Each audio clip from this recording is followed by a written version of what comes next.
Newsflash is brought to you by Franco Trading Enterprise. Still, fun papa fee.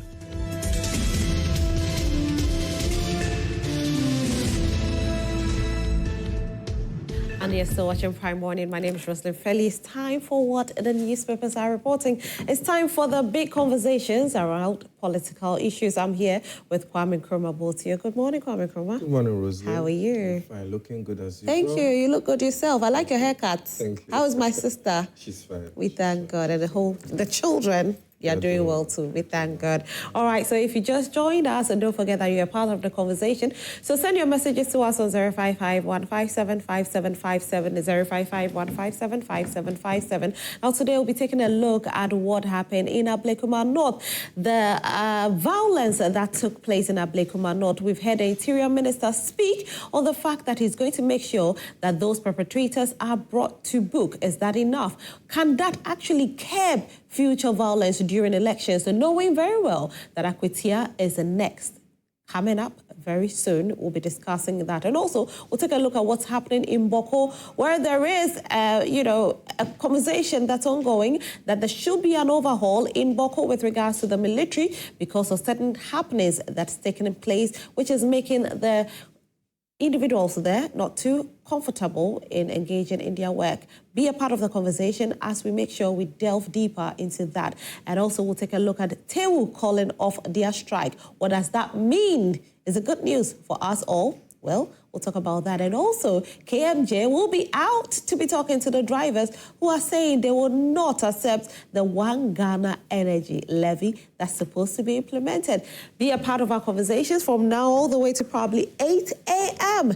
You are very important to us, and so make sure you send your messages to us on 055-157-5757. Now, not forgetting to say a very big thank you to Franco Trading Enterprise for always having our back. With Franco Trading Enterprise, trust us that you get your authentic gadgets. You can get your mobile phones, your television sets, CCTV cameras, any gadget you're looking for. Franco Trading Enterprise has got you covered. Just make sure that you download the app on your phone, which is the Franco Trading app, or visit our website for further inquiries, www.francotradingenterprise.com. Franco Trading Enterprise, still phone, Papa Fie. I want to start with the newspapers. We have a few newspapers here, Kwame Nkrumah, so we'll do it together. Okay? And this one is a New Republic newspaper. Quite interesting. I don't know why they're calling her Araba, but Chief Justice, they call her Araba here, says, Araba blows whistle in the wind, demands $10 million compensation from states. I know you saw that story yesterday, right? Yes, I saw it. I saw from the ECOWAS court, the case filed. And I think, our legal system is an adversarial system. When you feel aggrieved, as much as there's room for negotiation and alternative dispute resolution, usually the path of choice which works in our legal system is to file your case, to make your arguments, and for the other side to also respond. And this is not the first time that a case has been taken to the ECOWAS court. We had one of the judges who was affected by the Anas expose going to the ECOWAS court. And I think he had a ruling in his favor. And also we had the young lady from the New Force who apparently was physically assaulted regarding their Independence Square program. She also went to the ECOWAS court. So I think it's her right. However, I think it's a bit in bad taste to be referring to her as Araba. Yeah. It's not part of our culture, but I suppose that's not the gravamen of what we are discussing. So it's her right to go to the But looking at the amount of money she's asking for as compensation, is this fair? Yes. If you look at what she says she has suffered. I mean, for example, no findings have been made against her yet. The committee hasn't concluded its sittings. A committee that I feel is highly competent. Justice Asiedu and Justice Puamang, judges of many years. However, the whole process, which I believe is not the fault of the committee per se, the whole process and its attendant results has made people see her in a certain light. Allegations have been flying all over the place. So she may feel that in a way she has been defamed. Yeah. In a way she has been taken through some stress. Right. And sometimes you can ask for damages to address that stress. And you're not really limited in the amount to which you ask for, but you can only get what you can prove you have suffered. Right. So there's actually no ceiling. It's limited to how much. And if you look at other jurisdictions like the United States and others, people get higher compensation for defamation. I think recently Anas got $80 million or so. I've forgotten the amount. Is it a Kennedy Japo one? Exactly. Which was later slashed to $500. Yes. Yes. But initially, I think something in the region of $80 million was proposed and it was slashed. So it's nothing new. And the ECOWAS court is a very well respected court. And let's see what will come out of it. Yes. All right, so other stories here. Kufuor accuses NPP of shocking betrayal, cries foul over alleged snub at his calculated silence bites back. Interesting. Well, that's also very interesting. Very, very interesting. President Kufuor is one of the most accomplished Ghanaians in my view. He's done a lot for us. I mean, and for the party as well. For the party as well. And I don't think it's if he's really being snubbed, I don't think it's right. He has a lot of wisdom to offer. And my good friend, Justin, I mean, very competent General Secretary, you have to admit that they're going through a bit of crisis. And they should fall on the wisdom of President Kufuor in order to move the party forward. He should not be snubbed. I don't think so. And I see him as one of the neutral politicians. He always puts the country first. I believe somewhere in 2008, it was during when he came into power, it was during his era that he appointed ministers from the CPP. That time, Honorable Dr. Pakwesi Ndum was in his cabinet. We had the sports minister from PNC in his cabinet. So his record speaks for itself. Okay. So I think they shouldn't sideline him. All right, so NPP, please don't sideline the one and only President Kufuor. Ghanaians love him, the gentle giant. And some Ghanaians are of the opinion that he's the best president we've had. Well, some Ghanaians have said that, though. He's one of the best. He's one of the best. He's one of the best. Okay. But I would say the best is still Osajifo, Dr. Kwame. Okay, so he's one of the best. Yes. So Dr. Osajifo, and then maybe President Kufuor, and who else? Well, I wouldn't want to be put on the spot. Okay. Because, but I would say that. If we are talking about, I would rather talk about our past president. I would say that Atamels is also somebody that I really, really look up to. Right. I mean, he was, because of his stance on integrity and his stance on corruption. Of course, under his watch, there were a few scandals, but he's somebody that you can't really point a finger at. Not to say that the other presidents are this or that, but I would say that in my top 5, I would have Osajifo, Dr. Kwame Nkrumah, President Kufuor, and Atamils. And the other two we'll discuss. We'll discuss in chambers. I like that. All right, so assembly members finally get paid 25 million Ghana cedis disbursed amidst skepticism. NDC gears up for Akwetia by-election battle. NPP hijacked by mafia. FBI blocks Euphoria test witch hunt escape route. US says extradition is not political, paving way for ex-finance minister's return. Yes, yesterday this was also in the news. And so FBI has paved the way for his return to Ghana. Yes, I have always said, as far back as 2015, when I was even caught on tape in the Ghana in the Eyes of God, and I was exposed that the Ghanaian judiciary is very strong. It's very relatively, if you compare it to other countries. I really believe in the Ghanaian judiciary. And I even said on this program that I don't think Honorable Oforiatta has anything to fear. And as long as his health will allow, because that is also something very important. Right. As long as his health will allow, he should submit himself to the authorities. And I know that he will have a fair day in court, because it's part of being a patriotic statesman to submit yourself to the authorities. If you are found innocent, you are found innocent. If you are found guilty, you are found guilty. And I think that he has competent lawyers, just as the state lawyers are competent. But most of all, we have very strong, competent judges in this country who will be able to weigh both sides and then make a just ruling. That is, even if the case proceeds to court. Because he being invited for investigations doesn't necessarily mean that the case will go to court. Okay. That'll be it for the New Republic newspaper. Let's do the Hawk newspaper.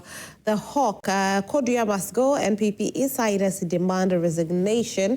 Haruna eyes total control of scholarships. New bill sneaks authority from Secretariat to Minister-controlled board. Forest reserves for sale. Brown signs of Ghana's greens to gold diggers. And for mining permits in just 2 months. I don't know what's going on here. Yeah. I don't know what's going on here. Yeah. You have any idea about it? No, no. Well, regarding the forest reserves, which I did hear that some mining took place in a certain forest. I've forgotten the name, for the first time. Okay. And that is a great cause for concern. Yeah. It's a great cause for concern.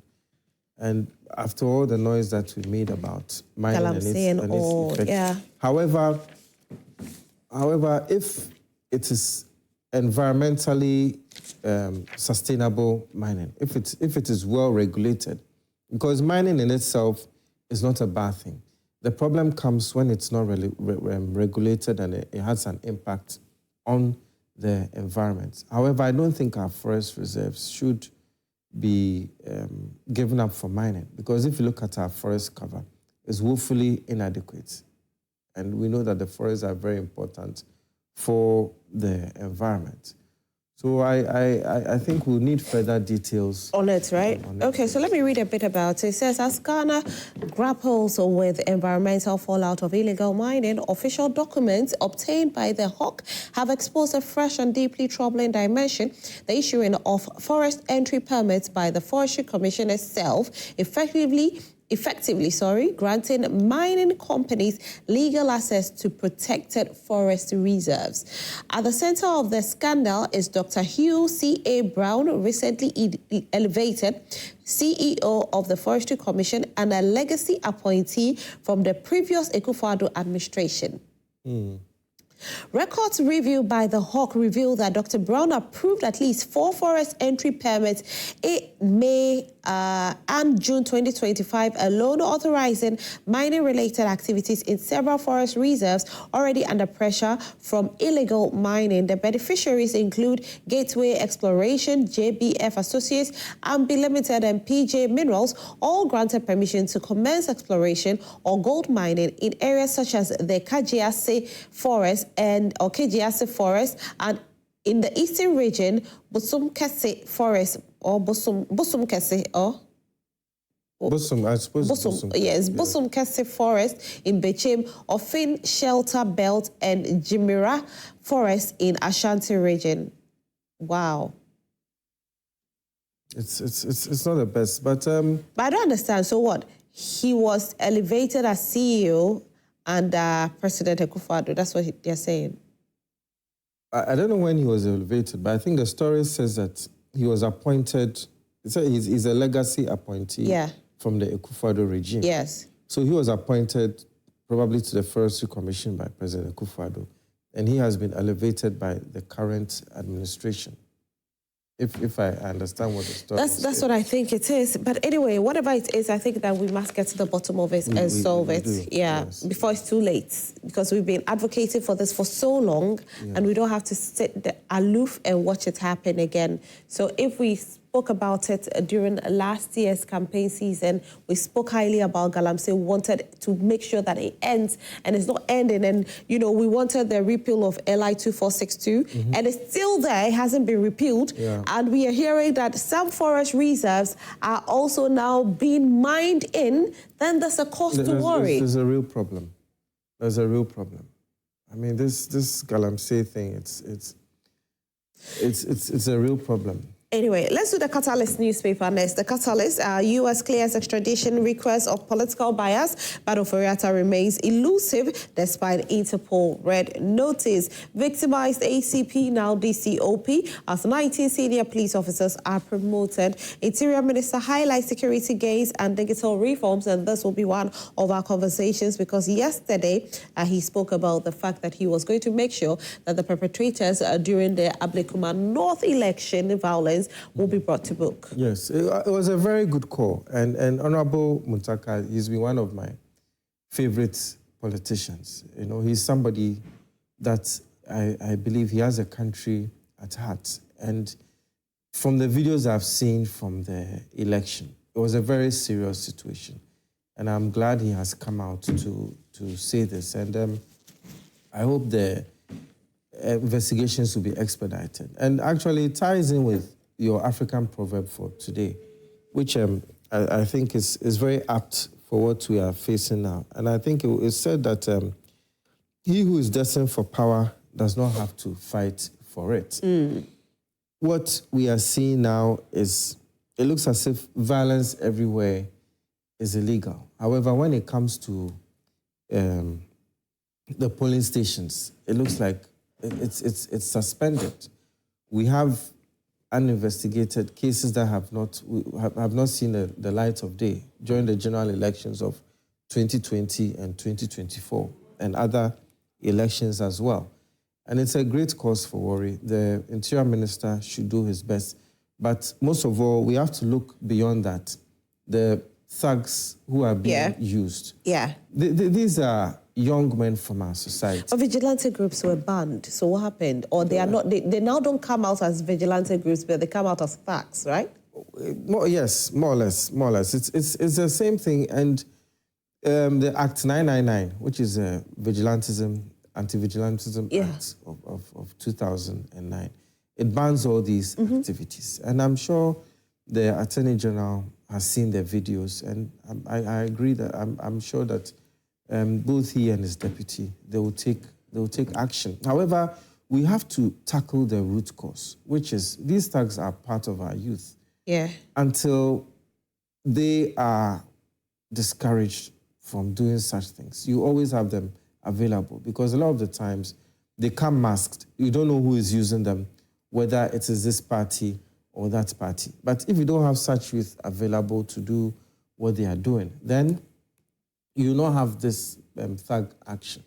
And I mean, the various parties can take a cue from what Osajifo Dr. Kwame Nkrumah did as far back as 8 January 1950 with his Positive Action Declaration, where he proposed that political action should never be violent, but it should always be strategic. This is as far back as 8 January 1950. And it dovetails into the Youth Brigade program of the CPP, where the youth were actually trained on how to be patriotic. All these things have to be brought back. The other part is the country in itself. They should look at the training of our youth, because these thugs, as we may call them, are people who went to school with us. Even though they were masked, you'll be surprised to find out that some went to, primary school. You probably grew up in the same neighborhood, but then you ask, what happened? Why did they take that course? Whether it's from the Ayawaso West violence or this particular that Blakema North one. So there's an underlying... And with Akwetia by-elections lingering, it's quite even scary as it stands now, because nobody wants to go in there unarmed. Everybody seems to say to themselves, as we are going, we are coming prepared. Yes. And so I'm excited that the Interior Minister is saying this. But will that be able to curb future violence during elections? Exactly. That's another thing to get to know. So we'll finish the newspapers and we'll delve deeper into that conversation. More stories here. ENI completes gas supply upgrade to boost Ghana's power sector. Enetrag project gains priority in Ghana, and how she acted like a vigilante, says Dafia Mokbo. The final newspaper is a daily graphic newspaper. Employment measures have not worked. ISA report says so. Graphic business, Stanbic Bank breakfast meeting today. If you want to be there, they are telling you about it. Government releases 25 million Ghana cedis allowance for assembly members and will scrutinize government policies. GNAFF president says so. That will be all with regards to what the newspapers are reporting. I want us to take a look at what the Interior Minister had to say yesterday with regards to tackling, I don't want to use the word vigilantism, but I'll say tackling violence during elections, especially taking a look at what happened in Ablekuma North, the kind of violence that happened. He said the perpetrators will be brought to book. Take a look at this. This in no uncertain terms. I mean, that's, for me, it's a scar on all of us conscience. I've already instructed the IGP, and the IGP is sitting here. He will show you. If you could even come to my phone, you'll see. That same day, I forwarded all the videos that I had, and I asked IG, what are you doing about it? I said, look, we have to review the cameras. We have to look at it from all the angles. He has sent the, what do you call it, the crime scene guys there. The ICT guys are all working to make sure that we get it. But remember, that officer is somebody that we know, because he has a number, he has a name, we know where he is, we know where we station him. We can easily go after him. But these are guys who commit this sin and they vanish from the system. But we have to, it take time to track them. But assurance is that we are not going to allow this to go unpunished. Unless they flee the country. So long as they are around, they should be rest assured. They will have to, the law will have to take its course. We condemn this. So the Interior Minister says he condemns it and he'll make sure that as long as they are around, the law will deal with them. That is good news. Yes, that is good news. And we want to see swift action, because sometimes you hear these calls and then after 4 years, 8 years, nothing happens. But I believe that he's a man of action.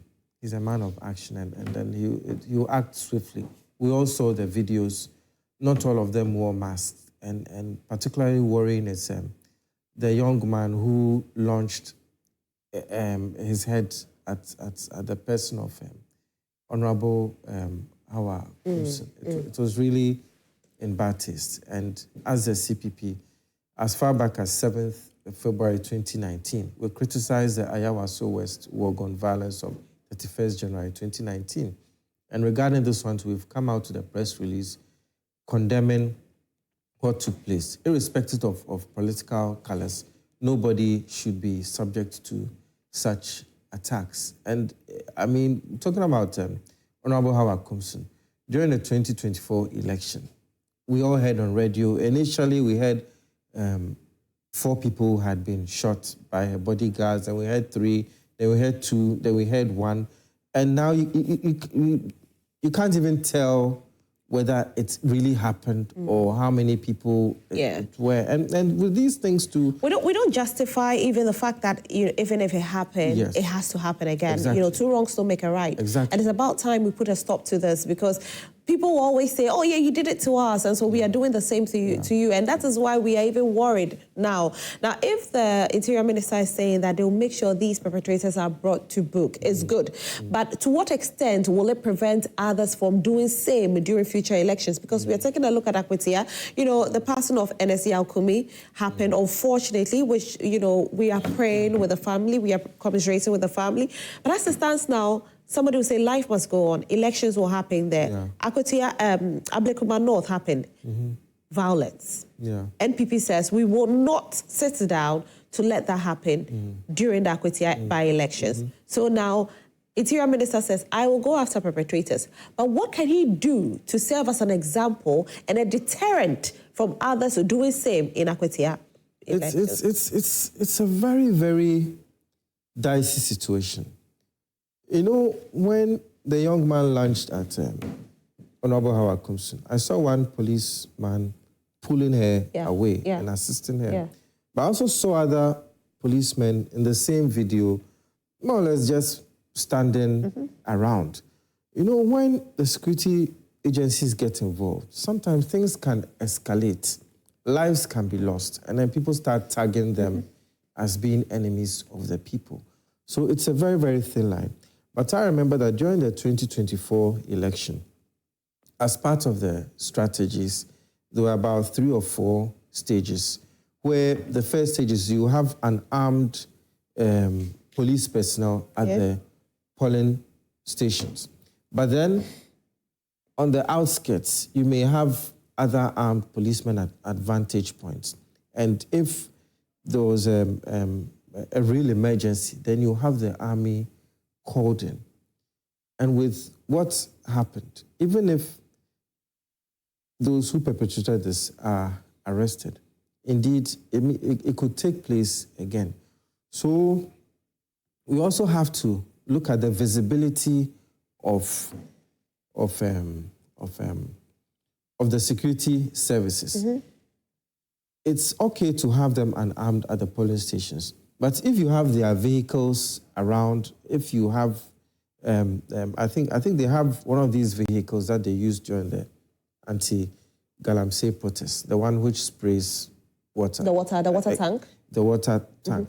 If you have these things visibly around, because during the anti-Galamsey protest, we saw how they were able to handle it. However, when it comes to elections, there seems to be a fear that we don't want to intimidate the electorate.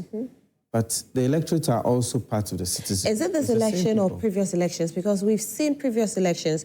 Even 2024, we saw the military presence there. We saw some gunshots being fired.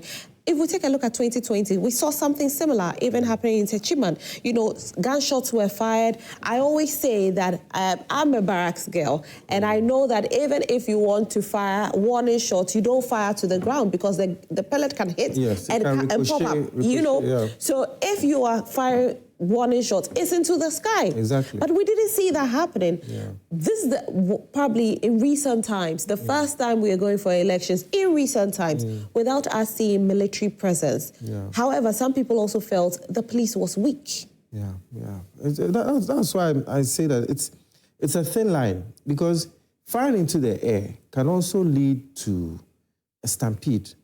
What we had during the May 9th disaster, a policeman, I think, fired into, he was told to fire into the clouds or something like that. And then he fired a warning shot and there was a stampede.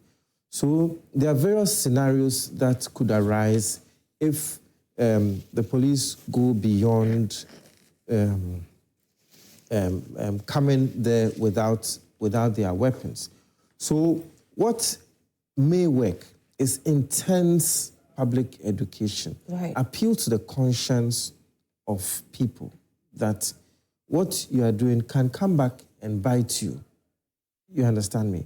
Because this apparently, some are saying, I have no proof, that is reprisal for Ayawaso West. And others are saying that Ayawaso West was reprisal for a previous election election violence. And it goes on and on and on and on. And it can escalate. There should be intense public education, because these things can escalate to a certain point where we'll be full of regrets. I remember speaking to one gentleman from Sierra Leone, and he was telling me that during his time, there was this young 10-year-old boy who was called front and back because he could face another side and actually shoot you from his... And I laughed at him that who would stand there for a 10-year-old boy to shoot him. And he just smiled and looked at me. He didn't respond. And it dawned on me that until you faced that situation, you do not know the magnitude of the whole issue. We all saw what happened in Liberia. We need to be reminded of these things. Those days, we used to see a lot of these things on TV. People would chop limbs and all that. We may think that we are beyond that. And I remember in 2024, some of the foreign embassies came out with various press releases that the election is going to be violent. Yeah. And the CPP was one of the parties that came out to assure that the elections will not be what the foreign agencies are saying. Because as at that time, we realized that as much as there was a bit of tension in the air, we knew it didn't get to that level. But as it stands now, if we do not take care, all hell will break loose. Because this is just 19 polling stations. Now you have a whole constituency. And we have other parts of the country which are also at arms. You have the Bawku conflict. You have the defacing of the statue of the overlord over there. You know, these are just pockets. But with all these things, weapons are released. Now it's so easy to access weapons. We have the young man who shot his girlfriend, apparently mistakenly, and all that. So it's not a joke. It's not a joke, but it all boils down to public education. It's all about mindset. You cannot legislate enough to keep crime at bay. As they say, charity begins at home. We should have a lot of these things on the TV that the youth of today don't go the But our leaders are willing, because it looks like power is so sweet, nobody wants to let go of power. And these are the same people who have to champion this cause. And so if these people are not championing this cause just because they want to get power, then how do we curb it? It's true, because it is true that power is such that sometimes when people hold onto it, they don't want to let go. But fortunately, it is not all people. It all begins from the home. Even His Excellency John Dramani Mahama, he himself stated that when he was approached to be the vice president, he didn't want to take it up. And that I think he started from being a district assembly member or something. I don't remember. But take him as an example. He's somebody who is willing to serve. And I don't think he will want to do anything to hold on to power or to encourage people to hold on to power. But the moment he is a leader of his party, he can call on his party members, try and appeal to their conscience that it is about service. It is about 100 years down the line, 150 years down the line. Try and see the big picture. A lot of what Osajifo Dr. Kwame Nkrumah did for Ghana, he knew he wasn't going to enjoy those things. These were things that he knew we were going to enjoy. We also we also have to have that mindset that what we are doing it for our children to come and enjoy, because somebody has done things for us to enjoy. So His Excellency himself can appeal to the conscience of people that as much as power is sweet, it is not there only for you to enjoy. It is there for you to put in structures for your children to enjoy. Because if you do not use the power judiciously, it is your own children who are one day going to suffer. Yeah. And it's quite sad, and we are just hoping that with regards to what the Interior Minister has said and the reaction that he, or the kind of punishment, we don't know the punishment yet. And that is why I asked, what kind of punishment will make others not do what they did? What kind of punishment will prevent future violence from happening at elections? What kind of punishment will let even the leaders not call on their boys to do this? Because there's a problem when you have the leaders picking up a phone and saying, we are going, follow us. Gather this number of people, be on standby. That's the problem. And this is not coming from ordinary people. These are coming from respected people. Why? Power. To what extent? And lives are being lost during elections. By the grace of God, no life was lost here. But journalists were brutalized. Yeah. So it didn't even end with politicians. Even innocent journalists who had nothing to do with it, were covering it, were brutalized. A colleague here, young, beautiful lady, standing somewhere. I saw a very, very sad video. Nothing to do with this, was brutalized. Yeah. Another young man from a sister station was brutalized, had nothing to do with it. Another young lady had pepper sprayed. Why? What are we looking for? Yeah, it's very unfortunate. It's very unfortunate. But I believe that the public education will work. And this is where even NCC can come in. Yeah. Because I think we've gone overboard with just trying to entertain people.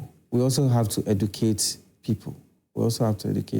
Our media space is doing very well as a fourth estate of the realm in getting us educated as you are doing now. And we, the citizenry too, we also have to do our bit on our Facebook pages, on our Twitter handles. We should be talking about these issues and not just sharing. It's okay to share business tips and all that, but you should also share tips on how to be a good citizen, how to avoid violence and how to be patriotic. And the political parties themselves too, they should continue to train their youth and their members, because whether we like it or not, democracy is such that the political parties are the funnel through which we get our leaders. So if there's adequate training in the political parties, as the CPP had a youth brigade training, then you can have politicians who will not call on the youth to do the things that they are doing. If you look back at the CPP era of the 1960s, we didn't have issues like this. We had very well brought up ministers, of which His Excellency John Dramani's Mahama's father was one. His Excellency Dr. Mahmoud Baumea's father was part. His Excellency Nana Kufado's father was a judge during that era. So things were different. Yeah. Things were different. The foundation was strong. The mindset was different. But now the mindset has become a bit too much about money, power, and all that. We need to come back to the drawing board, and we need to do it immediately. I like that you said we should involve NCCA. I remember growing up, there were things that the NCCA was communicating to us that kept us, even how they communicated HIV/AIDS to people, how they communicated wear a helmet if you're riding a bike. All these things really helped. And so if NCCA could come in and have this, we could keep on hammering, use the media platforms, do adverts, talk about election violence, what it can do to you. You put it in there. You instill it in even the younger ones. So in future, these young ones will not go and they will be causing chaos during elections. Anyway, it's time for us to take some messages. And so if you haven't sent your messages yet, you can still go ahead and send it to us on 055-157-5757, 055-157-5757. You can actually also get all your authentic gadgets from Franco Trading Enterprise. So make sure you go to Franco Trading Enterprise for your gadgets. With Franco Trading Enterprise, expect that all your phone and electrical needs are covered. Download the app, which is a Franco Trading app, or for further inquiries, visit the website www.francotradingenterprise.com. Franco Trading Enterprise, still full Papa Fair. All right, so a few messages. Do we have our messages ready? Oh, wow. Okay. Let me see. I think we have some messages. Okay.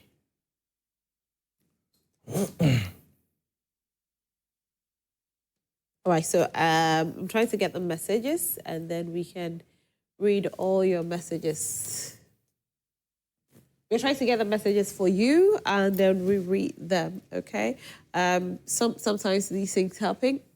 But then we always say that we are hoping that one particular political party or one particular, minister will be able to put their foot down. Is Haruna the first minister to actually condemn this? You mean Honorable Muntaka? Yes. So far, it's his that I've heard, but it's possible that there may be others who have done it too. All right. Good morning, Rosalind. Please, there should be no excuses. The 33 excavators must be reproduced within the week period. This is from Simon. All right. I think this is quite old, isn't it? I think you have to scroll up. I think we have to scroll. Oh, okay. Okay. It's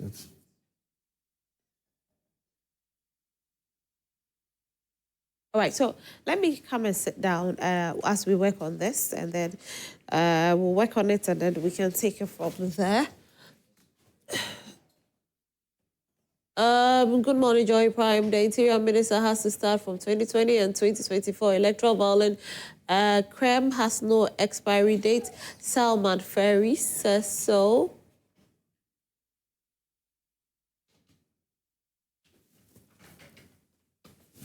All right, so we are trying to make sure that this is solved, and then we can have your messages read, but you can keep your messages coming in, and of course, we'll read all your messages as well. As you just tuned in, we are still speaking on the violence that happened at Ablekuma North. I'll take Honorable Ebenezer Alumire Ndebilla, who is MP for Zebela constituency. He just joined us, and so I want to welcome him. Good morning. How are you? Yeah, good morning. It's good to see you once again. Yeah, thank you. Great. How was your birthday? It was okay. It was good, eh? Yeah, it was good. Except that because of pressure, I could not get enough time to celebrate it well. I know, right? Yeah. But it's all good. Like the way I used to do it in my village, you know. Okay. I had a lot of time, but here, the pressure. Welcome to Accra. Yeah, thank you. Thank you. Thank you. Anyway, so we are talking about Ablekuma North violence that happened, and your party secured, right? And so as it stands now, what's your take on what happened with regards to the violence? Sorry.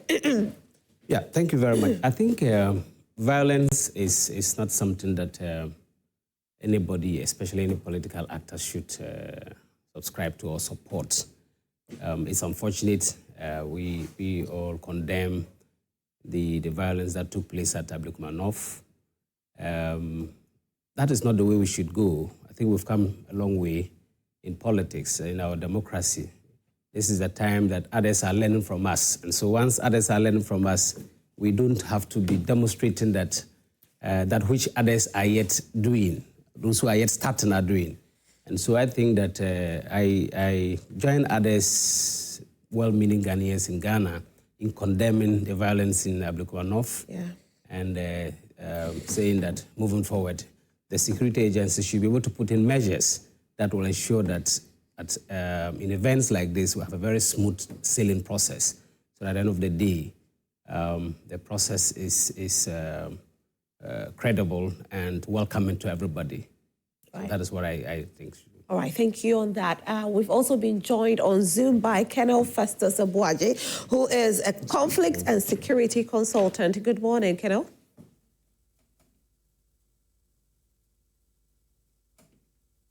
All right, so Awal has also joined us. Hello, Awal, good morning. Can you unmute yourself for us, Awal? Hello. Hi, good morning, Awal. Hello, good morning, and thank you for having me. You're welcome. I hope everything is fine. Hello, good morning. Thank you. You're welcome. Everything is fine. I hope you're doing well too. We are doing well by God's grace. So we are speaking about Ablekuma North, the violence that just took place. Talking about that, we'll still speak about Bawku. So this is what we've been discussing. We've been discussing Ablekuma North. But let me ask you, since you are in Bawku, let me ask you a few things with regards to what's happening in Bawku. Can you please tell us, as you are in the NGO space, run us through the activities at Bawku currently?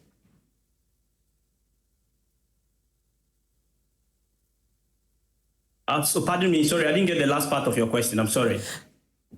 I said you are into NGO and you are in Bawku. So what activities do you do for the people of Bawku as an NGO?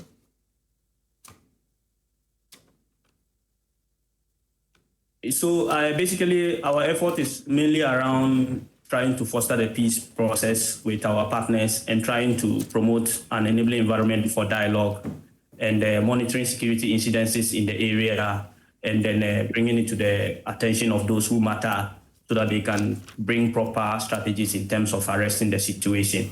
And at the moment, things are so difficult that it's difficult to promote a sense of cohesion and integration among the people. But what we are doing is monitoring the security incidents and also providing a form of livelihood and alleviation support for vulnerable groups so that they will be able to access their basic needs and then survive. A lot of businesses have been disrupted. A lot of opportunities for people to move about have been limited. So we've been engaged in processes whereby we encourage these people to be able to have access to basic resources that they have as a stopgap measure, and then also holding accountable duty bearers at the right places to be able to ensure that they do what they are expected to do.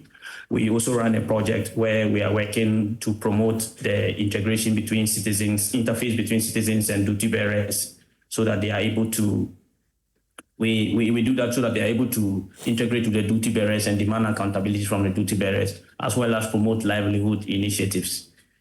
So this is how far, thus far, we are doing in the Bawku area. Great. To be able to promote peace. We've also been issuing opinion pieces and others to be able to get those who matter to understand the context and the terrain to be able to act responsibly. Right. So how long have you been doing this?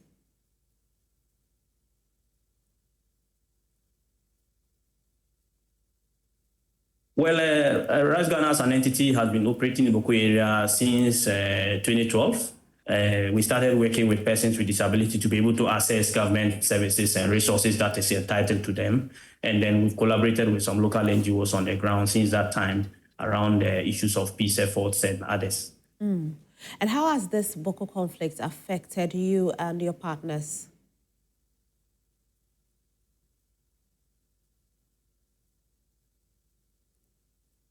I think the network is not helping at all. I'm so sorry. I can barely hear you sometimes. Oh, really? Okay. I'm so sorry about that. Is it better?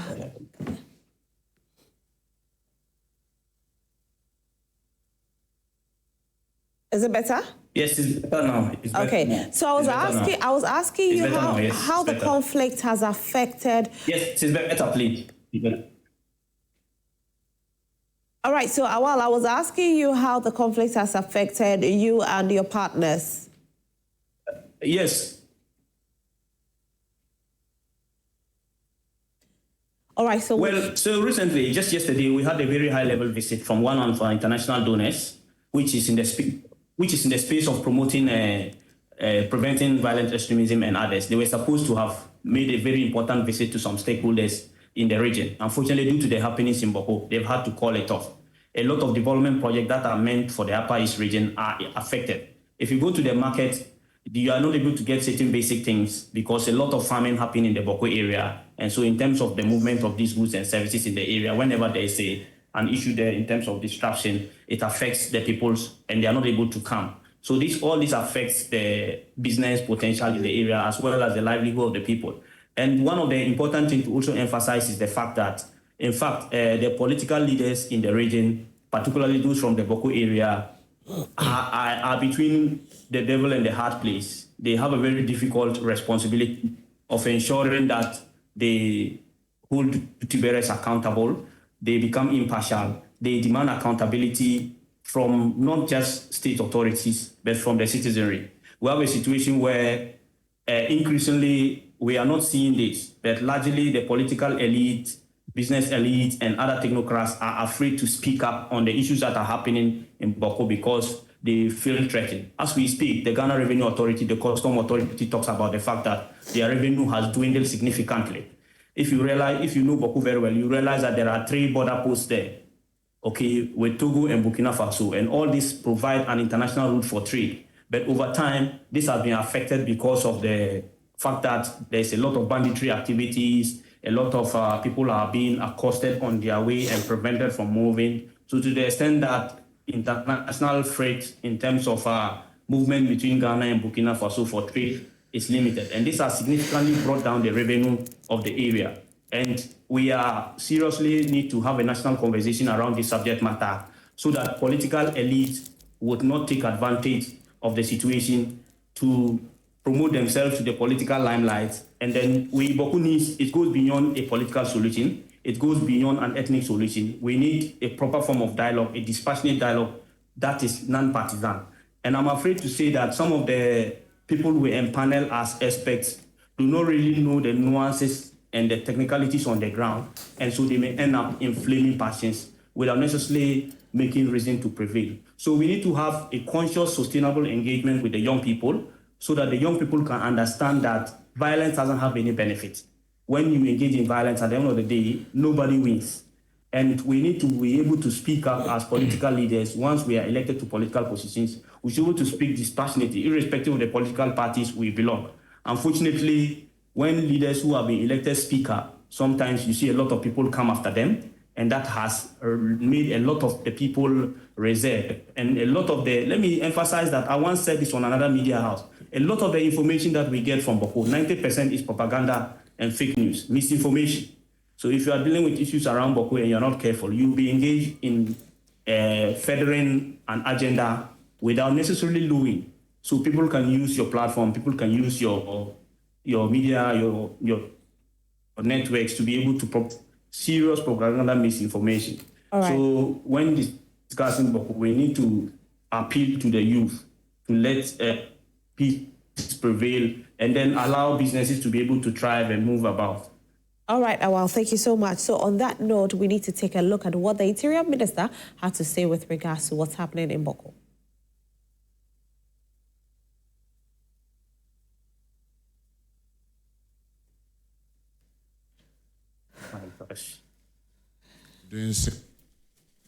Now we come to Bawku. Let me start by saying that what's happening is very unfortunate, and what government has been doing since yesterday is to take care of the injured, including the 2 police officers who were also shot. And like many of us will know, the situation there is worrying, but we believe that calm is returning. I mean, this morning we've sent the regional minister to all the stakeholders to ensure that we are able to get normalcy returns there, whilst we all make effort to get the Otumfor mediation to fast track whatever needs to be done. So we have peace once and for all. Now we come to Bawku. Let me start by saying So this is what the Interior Minister had to say with regards to Bawku, hearing what the military is doing. There's been a call for an overhaul with regards to the military that have been deployed in Bawku. There's been some shooting incidents that happened where 2 policemen have unfortunately been shot. Awal, what do you think, or what do you make of what the Interior Minister said?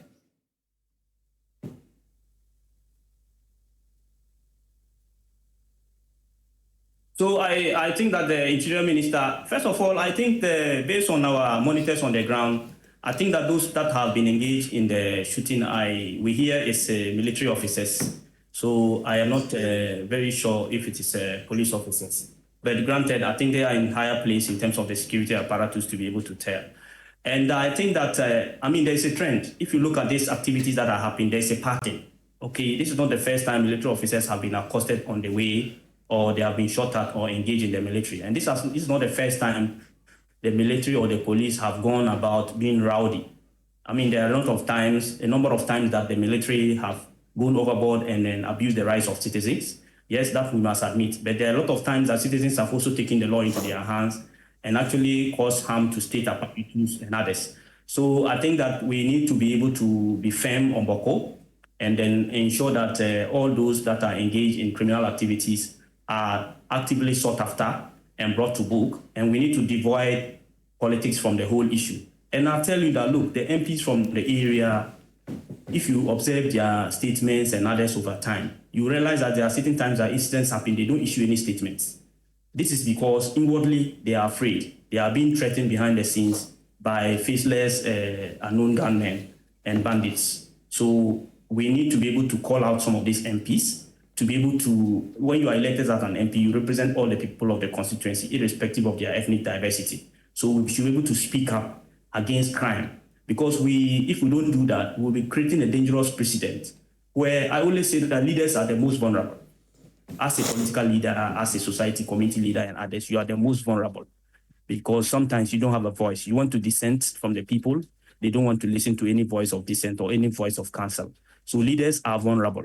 And their vulnerability doesn't end when they choose to become biased or refuse to issue statements or condemn certain actions against innocent people. I mean, we are in a country of rule of law. We are a country of respect for fundamental human rights, where people have a freedom to be able to go about their business and others. But we have seen people take advantage of the Bawku conflict and maim others, prevented others from moving from one place to the other, and actually ensuring that their businesses are not functional. And the state should be able to protect this, because increasingly what we are seeing is that the legitimacy of the state and confidence of some citizenry on the state is beginning to weaken. And in fact, if you look at it deeply, you also see that the morale of our security forces, the trust among our communities with the state, as well as between the state and the actors. And I say that a lot of information from the area is full of propaganda, because when you observe critically, you will see different points where citizens condemn the military for their actions. You also see certain times where the citizens praise the military for their actions. So I think that we need to be able to put checks and balances to prevent the military from going overboard, because extrajudicial methods are unacceptable in a democratic country like ours. But we need to also ensure that we are providing the military the necessary support, political backing, and a goodwill to be able to make Bawku work again. I mean, considering the cadre of security that we have and the level of expertise in the Ghana Army and the Ghana Police Service, Bawku can be done, Bawku can be fixed, and we need the political will to fix Bawku once and for all. And I think that we need to appeal to the young people. And first of all, let me send condolences also, unfortunately, to two important gentlemen who have lost their lives. One is, both of them apparently are called Mohammeds, and both of them are one of them is a Mwampusi, one of them is a Kusasi. These are people who are very important people in the society. They have lost their life, and then the livelihood of the family is affected in one way or the other. This is unfortunate. This should not happen. And so young people must speak up and say no to any form of violence. And political leaders must condemn any form of violence and not to report people who are in any form of violence. If we don't do that, we will come back to hunt us. And we don't want to have an unfortunate situation where people create a sort of banditry and then support banditry, and the banditry come back to hunt. We are in a country where a lot of things happen and people back it, irrespective of the logic and legality of it, just because it's convenient for them now. And I would say that we shouldn't be appeasers. They say an appeaser is a who feeds a crocodile, hoping that it will either for political violence or political or any other ethnic advantage, or one way or the other affect you indirectly. I mean, nothing is neutral. Everything has a cause and effect. And so I would think that we need to be able to ensure that we give the security apparatus the support. We volunteer information as citizens. We also desist as young people from engaging in violent activities, because those are the activities that usually trigger some of the reprisals and some of the security brute force that happens on the ground.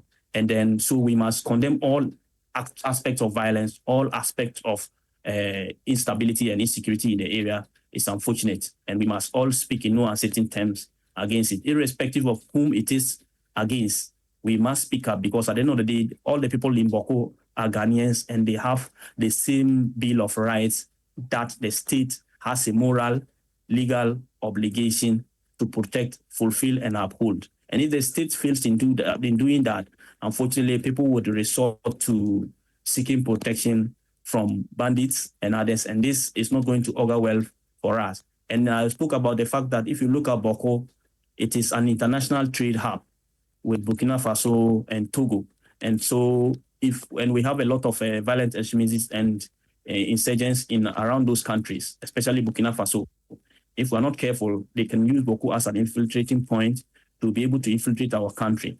And so, and Bawku is a test ground for us to be able to tell that we are indeed ready as a country to prevent some of these things from happening.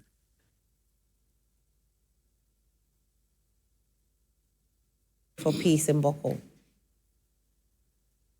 All right, so we come back into the studio. Let me find out from you your reaction to what the Interior Minister said with regards to the overhaul of this military persons. Yeah, thank you very much. Let me, first of all, say that what happened 2 days ago in Bawku is very, very unfortunate. It is unfortunate because the actions that the military took was in fact, it was, hard-handed. It was not the way you should handle civilians. Right. To the extent that, there was an attack and a destruction of the statue of the overlord of the area of Kusauku. I think that is very unfortunate. At least, what was their motive? Why do you go to destroy the statue? If you are fighting, if the people shot at you, shoot at them. You don't shoot at the statue. It means it was an attack. In fact, it means you were even looking for the chief. If you had gotten the chief, you would have even killed him. That is very unfortunate. I think these are things that is why. So to me, I have even come out with a press conference, and I'm calling also for the removal or for the overhaul of the military in Bawku. Because if you have people that are meant or are there to serve us, to protect us, can go to the extent of shooting at the statue of the Zugrana, the paramount chief or the overlord of the area, destroying it, and not only destroying it, setting it ablaze. It means a lot. And that I support strongly what the Interior Minister said. And I even came out yesterday. You think that can bring peace to And I even came out clearly yesterday. You see, it will bring some kind of renewed confidence. That is very key. Confidence in a chaotic environment is very key. If I have that confidence that this military officer or this security person passing by is not somebody who is biased, I'm okay. Rather than seeing somebody in uniform and say, no, this guy as he's coming. So all the time you would like to be prepared and waiting for them. That is not good enough for peace to prevail in the area. So I think that it is not just the IGP that is calling for the overhaul of the military. I did that yesterday in a press conference. I did that. Some of my colleagues equally did that. And I think that it is very important that much as we believe that the military is there to take care of us, if it gets to a certain point that we think that no, the extent to which we are going, they are not going to help the matter, but rather aggravating the matter, then the best thing for them to do is to overhaul the military so that we can have some sanity in the area while we continue with the peace process. Again, during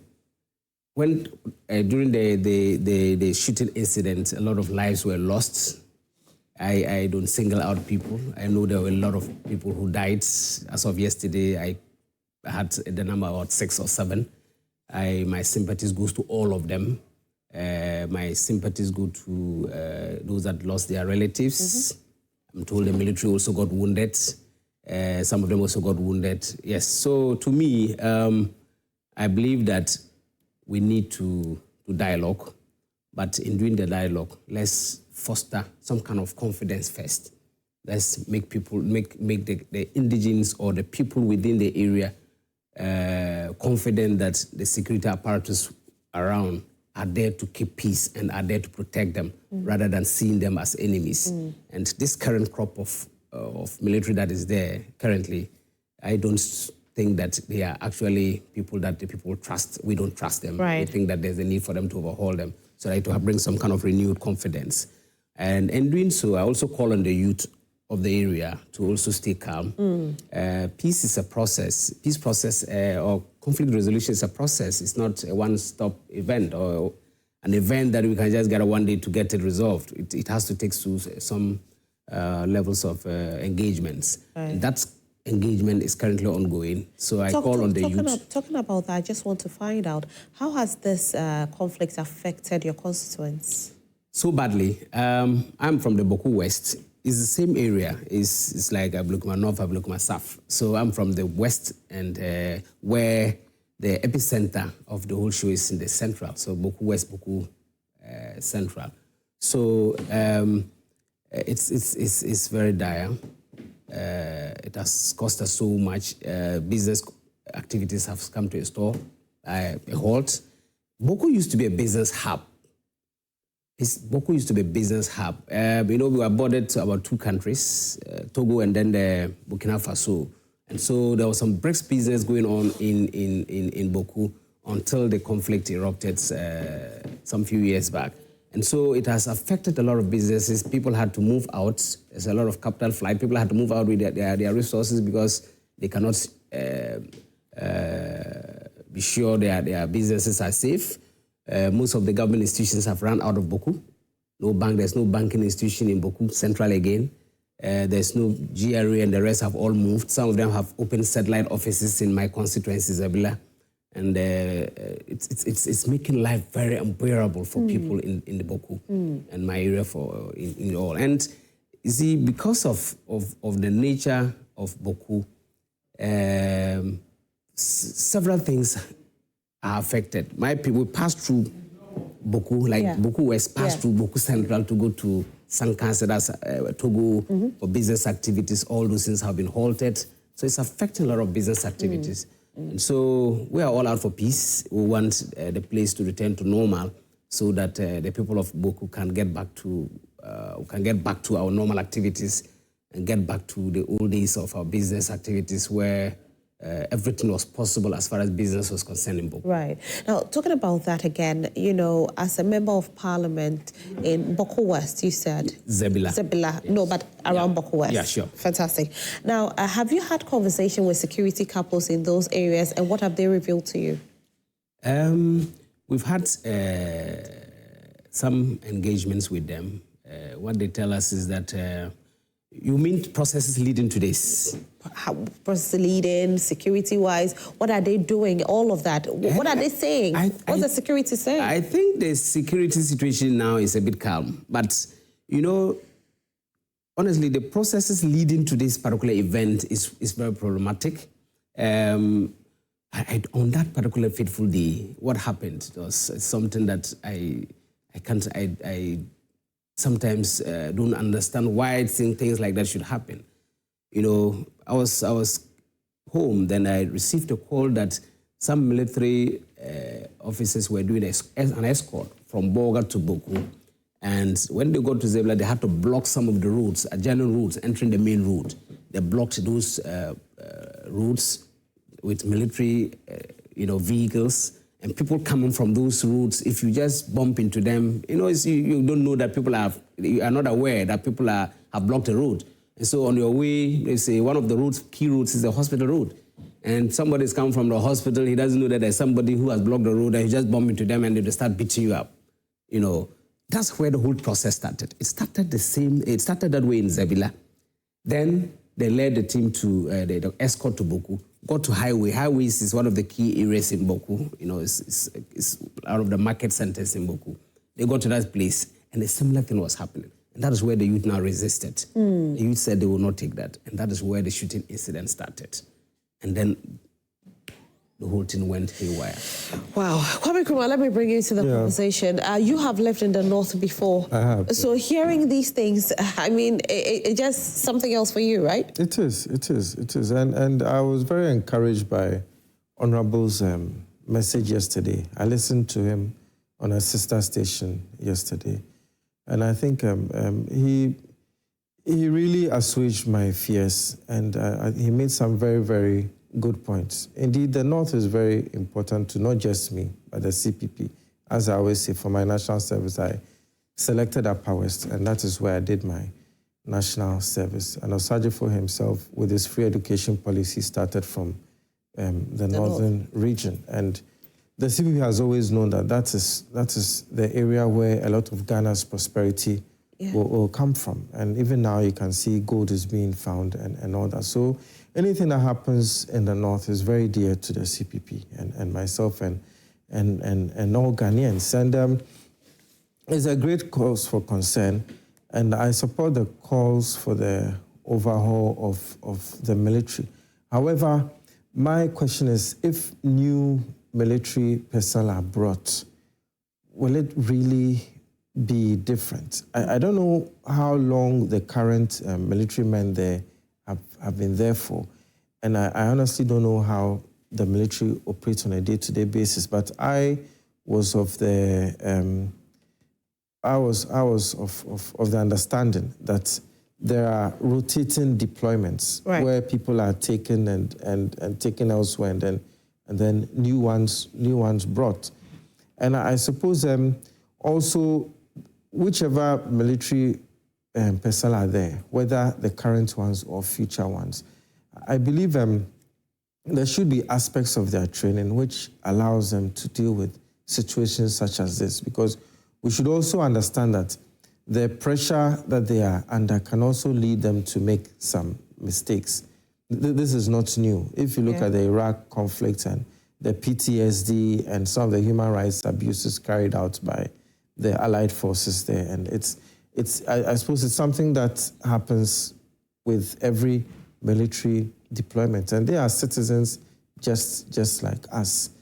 However, I support that the current ones there should be moved, and whoever is being brought should be educated, because shooting at the statue of the overlord and the burning and all that will inflame tensions. Definitely. And this is another fire that has been stoked, which is going to add to the fire which is already burning, which we have to extinguish in the long run. So the problem keeps on getting worse and worse and worse and worse. And it's an unfortunate situation, but I'm encouraged by voices like honorables, and everyone should add their voice. Everyone everywhere should add their voice. Talking about that, how do you think government can actually help end this conflict in Bawku, because it's been lingering on for too long? Yes. There should be an aggressive and continuous engagement with the people. It's not just about the arms. It's not just about sanctions and all that. It's a battle for hearts and minds. Violence does not exist in our hands. Violence exists in our minds and in our hearts. And an armed man can still kill his fellow man. So it's not about the arms. It's about the anger. It's about the long-term issues that have been allowed to fester. Some of the issues cannot be solved in the here and now because they've existed for so long. However, you can appeal to people's hearts and minds on a consistent, aggressive basis that let's sit down. These issues are not things we can solve today, or whether 100 or 1,000 years. However, let's agree to live in peace whilst we solve these issues for the sake of our children. Because when I listen to some of the lingering trouble and other issues, they are not things that you can just solve. And various regimes have been blamed for citing this capital here, there. It's not something that can be solved now. But we have to be aggressive about the engagement. We have to be aggressive about what we see, what the people experience on a daily basis through the media, whether it's billboards, in school.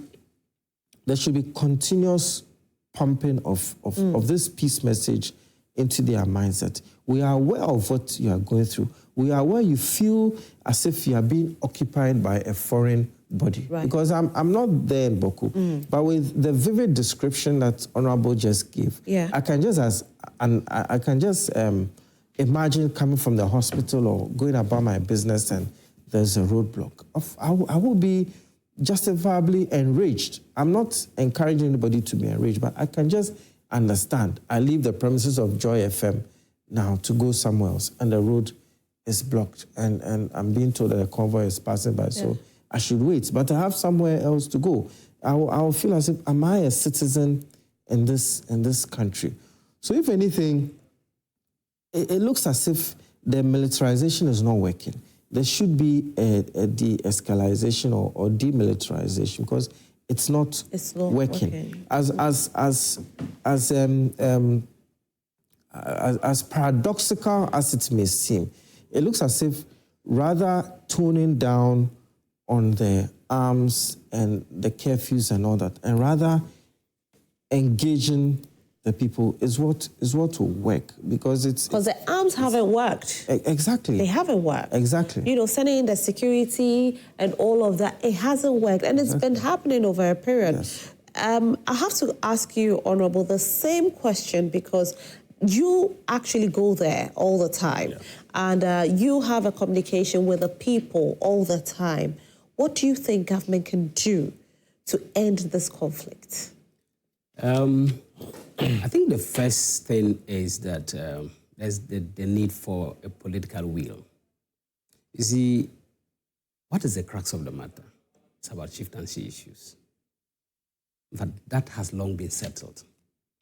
But we're still where we are because that will to fully implement it is not there.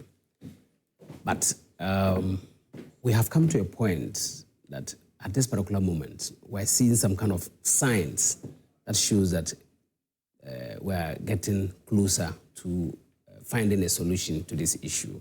I'm very impressed with the what the current president did when he took over on 7th January. I think on 7th January when he took over, I think around 9th, 10th, he went to Bawku. He went and met the Zugurana, went and met the Nairi and told them, look, what I need is the peace of these two communities, how we can foster peace. Discuss with them what they think he could do in order to ensure that there's lasting peace in the area. Then he also went to Otumfuo, who initially was even given the mandate to mediate in the process. He went to him, and when he came back to Accra here, they kickstart the mediation process. The mediation process has been ongoing, and like I said, it is a process. It's not something that can be done at once. So there has been series of meetings that have been held with the Otumfuo from the Kusasis end and then from the Mampusis end. And we are hopeful that within the next few weeks, there will be a solution to this problem. Next few weeks? Next few weeks. Because there's every indication that we are very close to having the issues resolved. But will that actually bring everything to an end? Will that stop the firing of the guns? I think what we need is for the people ourselves, for we ourselves, to understand that, look, we have to give peace a chance. We have to understand that, look, the conflict has brought a lot of hardship to us. The conflict has brought a lot of disadvantages to us. So that even when the verdict is given, we all will appreciate, will understand and accept the verdict and then go by it. Right. So that at the end of the day, we can have a lasting peace in the area. Either than that, if if the verdict is given and then people still have, different opinions to it, then it's not going to help us. But I pray and hope that when the verdict is given, it will be a verdict that is going to be accepted by all, so that at least for once, after several decades, Bawku will have peace. I grew up to see Bawku in this situation. I just grew up. I'm over 40 years today, and I grew up to see Bawku in this situation every time. And you're saying in the next few weeks, we could see peace in Bawku? Yes, because the process began some time ago, and the rate at which, in the last few months, it started moving, and the understanding that has been taking place, I have the feeling that the end is near. So with this, sorry to cut you. Sure. With this, will you then say that they should call off the military deployment totally there? No, the military, it depends. Starting is a process, and like if the mediation process ends, even that is where you need to even tighten security the more. Okay. Because you don't know how people are going to accept it. Right. So you need to even tighten security even before the verdict is even given. You need to tighten security to ensure that at least everybody, gets to understand the process, gets to understand the issues, so that at a point in time, then there can be a gradual withdrawal of the military and not a total deployment of the military all at once. That will not help the process. All right. So Awal, you're still on, and Awal is joining us from Bawku. Hello, Awal. So, yes, thank you very much. I think that, hello? Yes, I can hear you. Can you hear me? Yes. I think there's there are some few things that need to be clarified. Okay. First of all, I think that if you look where Honorable's constituency is, that's Bawku West, that's Ndebilla. It's about 33 kilometers away from Bawku. So if the military is cordoning off the area to allow free passage and citizens protest against that, I don't think that should result in an attack on the military escorted vehicle about 33 kilometers away. And I must put on record that between the Ndebilla to the Bawku proper, it's about 33 kilometers. And between these 33 kilometers, we will have at least about 5 kilometers of an uninhabited area. So to say that that action triggered what happened, and this is not the first time military escorted or security escorted, state escorted, security escorted vehicles have been attacked.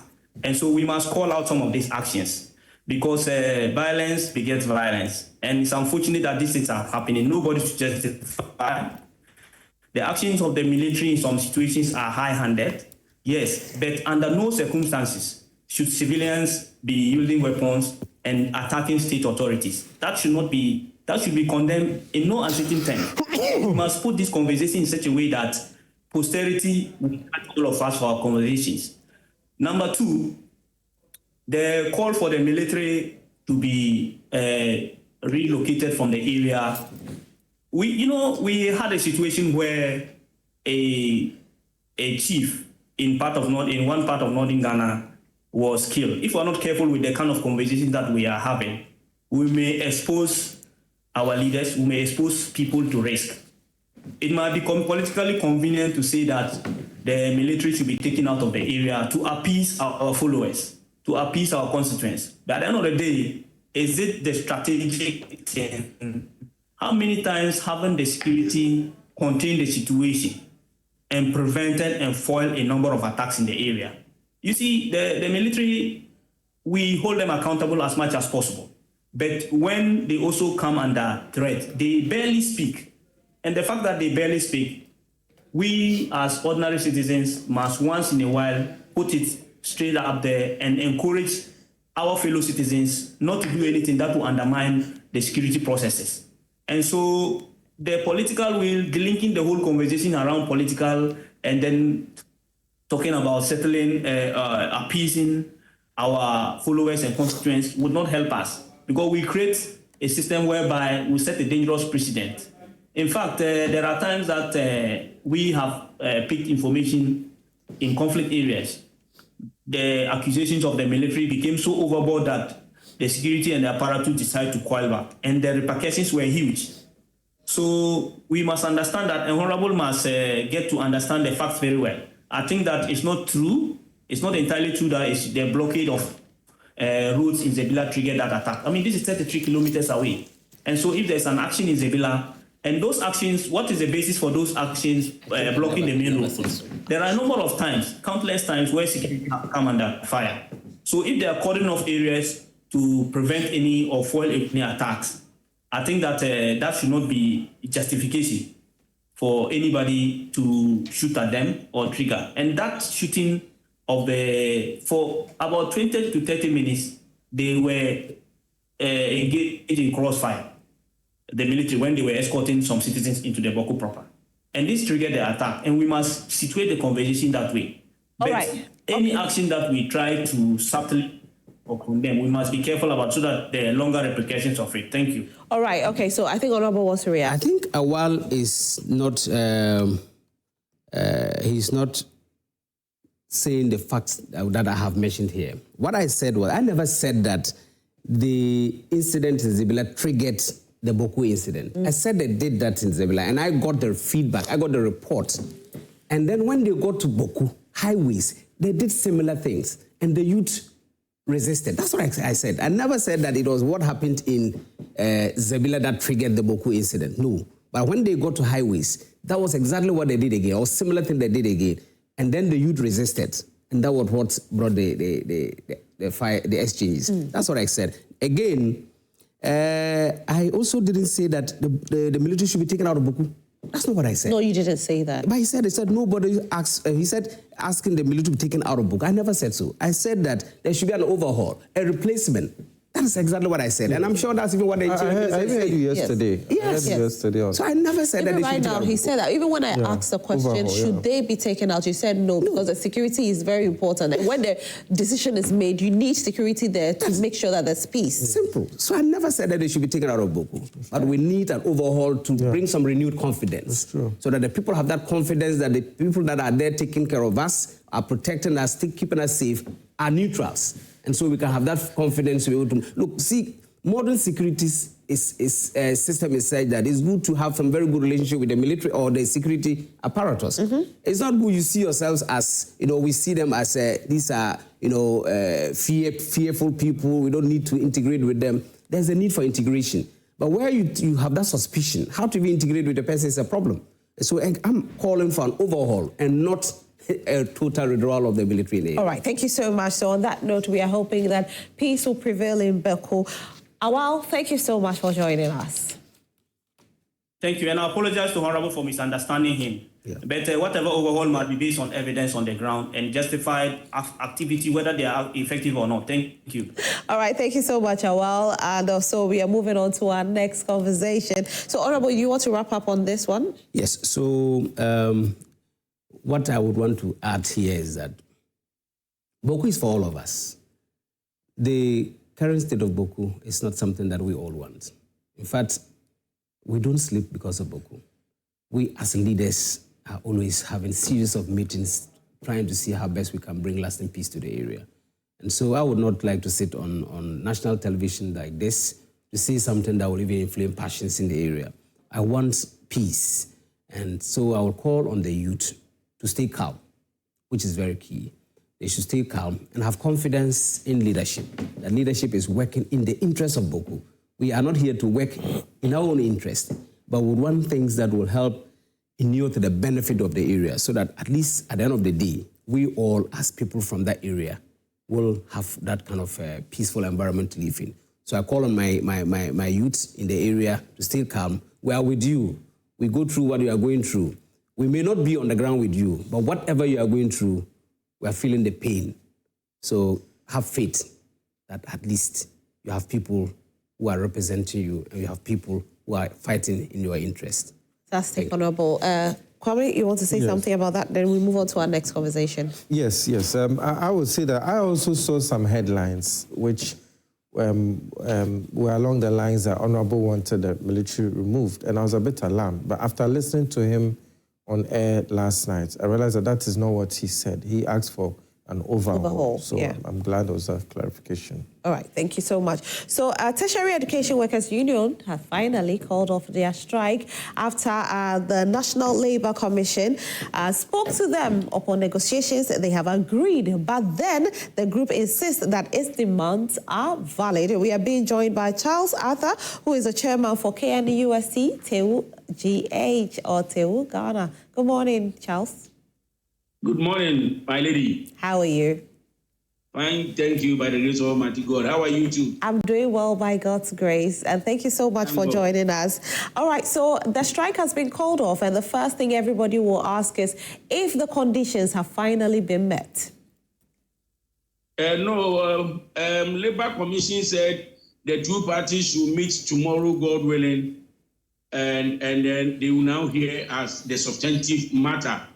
And in the letter that they used to summons us, the commission directed that the Director General of GTEC, Professor Ahmed Abdullahi Jinapo, should meet with us and then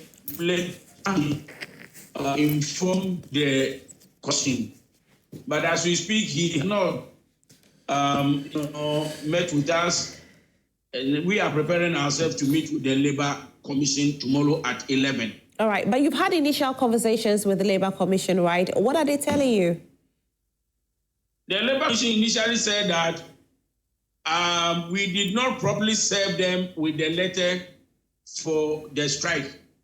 And as a result of that, we should call off the strike before they will listen to us. You understand? So immediately that we finished with that meeting last week, on the 9th, we properly served them the letter, and by the grace of God, they have also written to us, summoning us to meet with them tomorrow, God willing. All right, so tomorrow, God willing, when you meet with them and they still don't adhere to your demands, what will be the next step? We know that the way things are, and looking at the enabling laws and then the what do you call the norms and usages and practices of labor when it comes to such issue, tomorrow Labor Commission has no option than to tell us that one, we should go for verification to determine in any university which of the unions has represented the majority, and the bargaining certificate will be issued to that union, so that in that university, that union will represent the majority of the people. And also, they will also tell Professor Jenapo that he should also withdraw the letter that he gave to. That's our position. We know that this one is not difficult for the Labor Commission to say that, because they did not. It will bring chaos on campus. It will bring chaos on campus, and in fact, it will be unbearable. We must say it, because they themselves, the Minister of Education and Professor Jenapo themselves have witnessed that internally. Internally, when UDS Council was sworn in that day, it was not easy. And if they had done that in KNUSA, it would have doubled up. And then they sent the KNUSA one to Accra to do it. So they could see that if they did not settle this matter well, and they want to use powers, and something behind closed doors and other things, it will bring the governance of the university into a governance.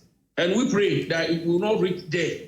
Right. That they will stop, everything is done, verification is done, and then we determine who go. That's all. Verification will be done by the Chief Labor Officer's office, and that's all.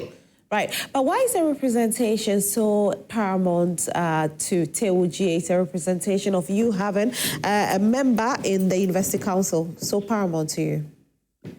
My lady, thank you. You see, when the law says that something must be done, and the law shows the way that it must be done, everybody must follow that way. You understand? The law says that we have labor representation on University Council. You understand? And in law too, it also says that the one with the majority always represent. So if that is the case, then that must be followed. It should not be that in this country we are going to have a situation where a minority will represent a majority in public universities. Okay, so you have the majority as a stance now. Exactly so. Okay. Exactly. All right, but then the minority have the representative, but you don't.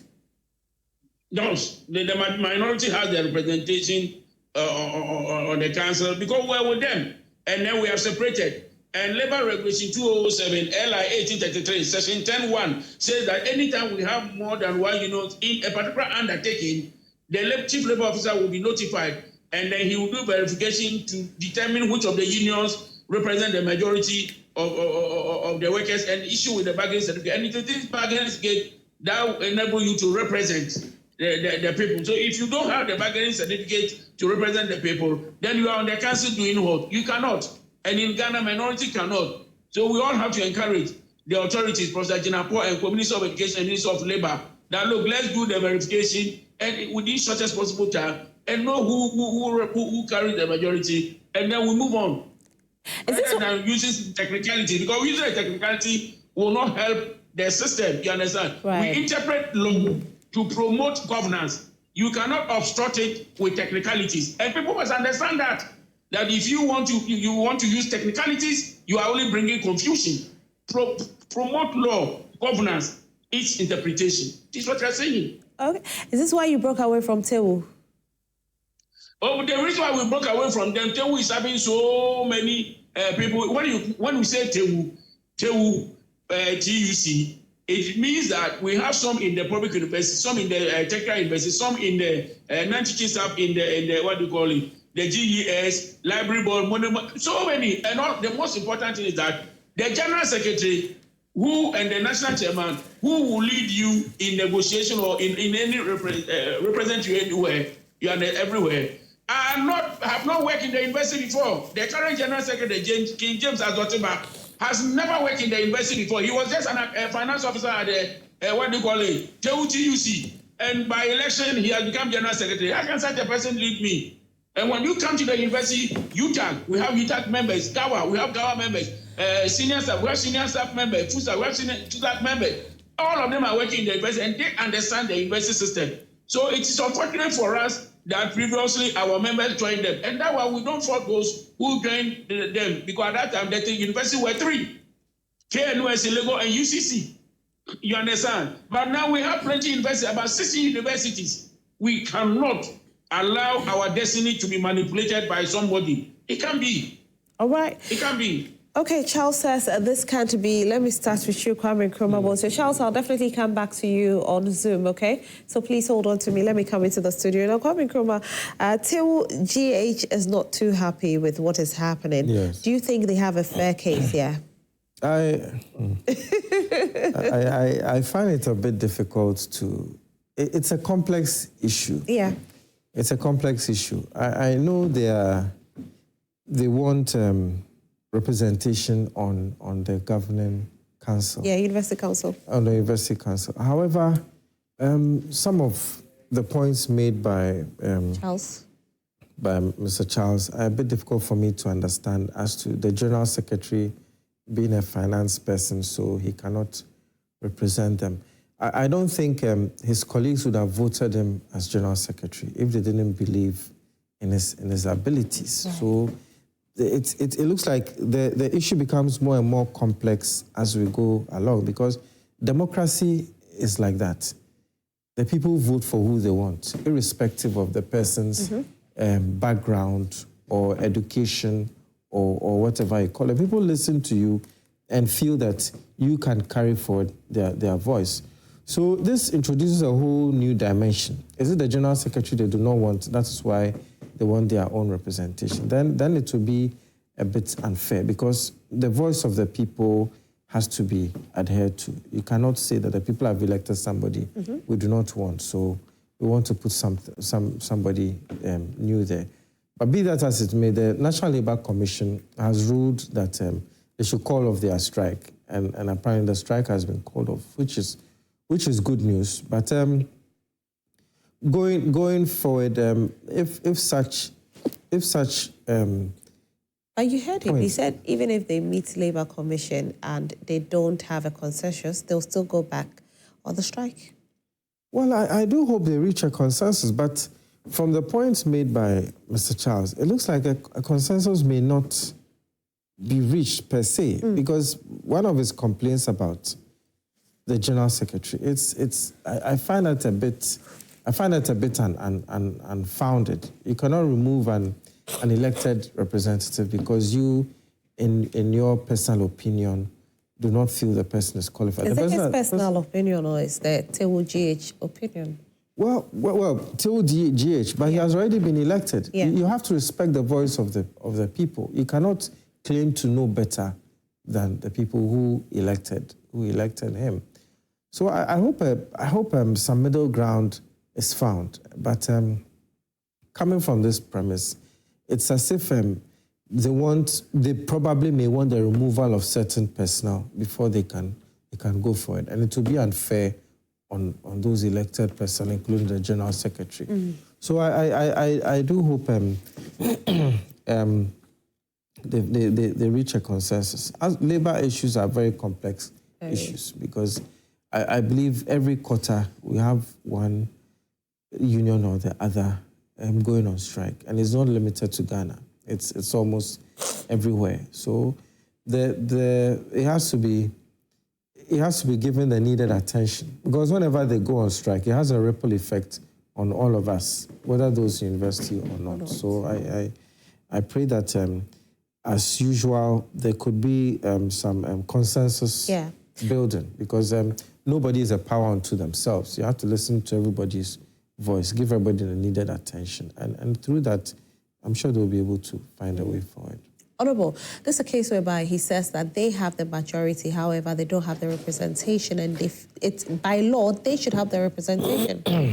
Is that what the law says, or he feels that because they're in the majority, they should? No, he says that's what the law says. The law says. Yes. Fine. Fine. If that is the case, the they should find a different way of presenting it, and probably not the way he is presenting it. Should they go to court? No, I'm saying dialogue. Dialogue. Very key. Labor issues, dialogue, consensus building is very key. If you always want to use the law, while you are going through the legal process, other people are suffering. There are people who are going to be suffering. And so dialogue is very key. It's always good to, have a win-win situation so that at the end of the day, there's no, you don't end up putting other people to go through some, suffering or some repercussions. So it is always good that you dialogue, they negotiate, and they come to a level playground where at least it will meet the aspirations of all parties, rather than say that this is my position. If you are going into a negotiation with your position and very firm on that position, it will be very difficult for you to have a middle ground. But if you are going to it, know that yes, my colleague also has a position. And so as we are moving in, if we reach at this point, then it may be something that we may accept. But to the extent that it is that we are on this, and when we go and meet them today, whatever they say, if it is not what we want, then we are going to do this. I think if we have all those things, we'll end up making labor, the people that they serve, especially the students, the people that they serve to rather suffer more, which shouldn't be the case. They should always negotiate. So as they are going for a meeting tomorrow, they should go with free mind. They should go with the mind to go and then dialogue, the mind to go and then negotiate to come to a middle ground where there will be a win-win situation. So a win-win situation, but if it doesn't become a win-win situation, then there's a cause to worry for them because they are backing their issue with law. So this is the instance where they could go into a conversation and it doesn't become a win-win situation. This representation was elected to represent. It's not like he just went there on his own. And so during the dialogue, there's a possibility that, listen, this man was elected there. Let him finish his tenure before we agree a representation on there. If this should happen, what do you think they should do, Kwame Nkrumah? Well, as in, if the Labour says he was elected. Yes. And so because he was elected, let him finish the term before we can go ahead and say you can have your representation as part of it. I think that would be the right thing to do. That would be the right thing to do. Even though it may be difficult for them to accept. But what could be done is that in all this, you could, the law always allows for, there are times when within the law itself, even though one part of the law may state that this is a position, a lot of the time you can find within the same law other ways to go around it. They could have a representative on an extra representative on the University Council, either as an ex-officio member or something of the sort. So what they want is for their voice to be heard. And there are always ways to slightly expand the body so that maybe instead of removing the current voice there, they could have somebody extra. I'm yet to look at the total law governing the dispute.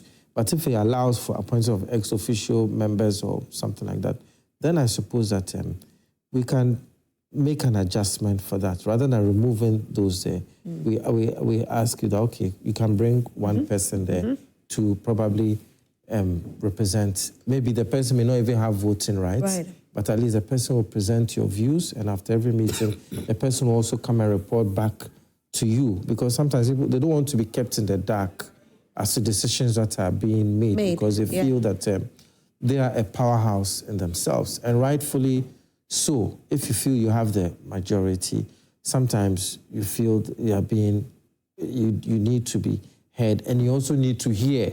So the problem may not always be about them not being heard, but them hearing. Because when you go for leadership meetings, not everything that is relayed to that's true. Those, those on the ground. So I think if that can be accommodated, then they should look at that and then have an addition to to the council. All right.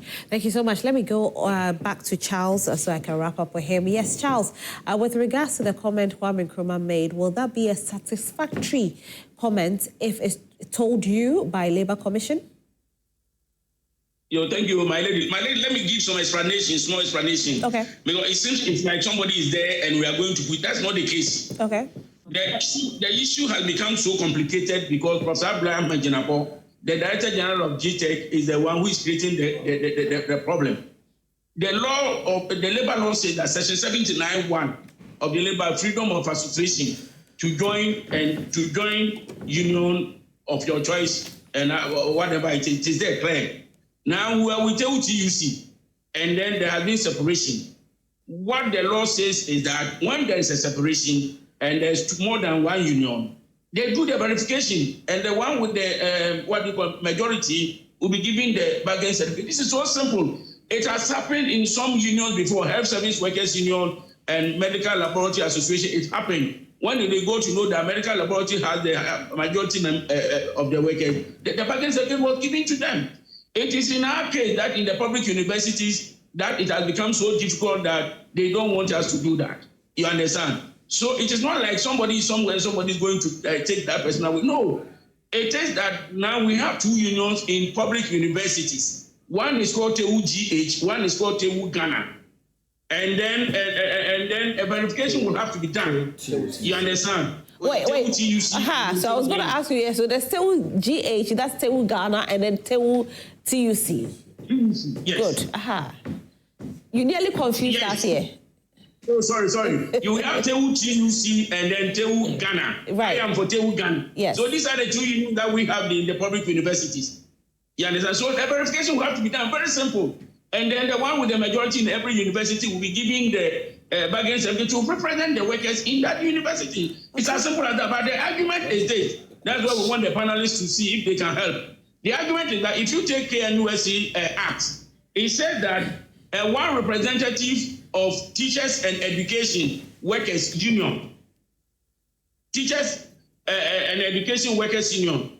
So now TUC is saying that once it is Teachers and Education Workers Union, it by extension is their name, and therefore whether it is even one person, that person should be allowed to go to representation. All the committees, not only council, all the committees in the university. Because of the name. Because of the name.